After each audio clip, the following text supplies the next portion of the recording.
In this guide, I'm going to show you guys how to fix YouTube Create app something went wrong error. Let's get started.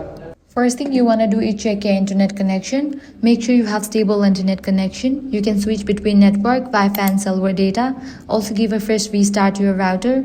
Then enable airplane mode for about few seconds and then disable it. This will refresh your network.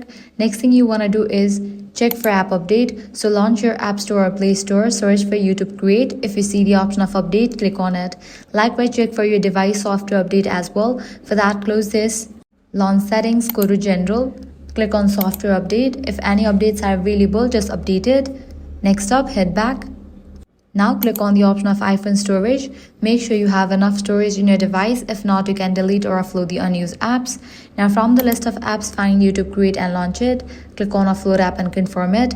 Then click on reinstall app.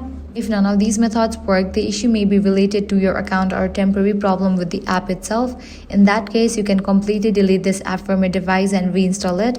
Also check the server status. For that, launch your preferred browser. Navigate to the website down detector. Search for YouTube. If you found out any outages over here, you will need to wait until the problem will be restored from the end. And that's it. If this guide helped you out, do not forget to like, share and subscribe.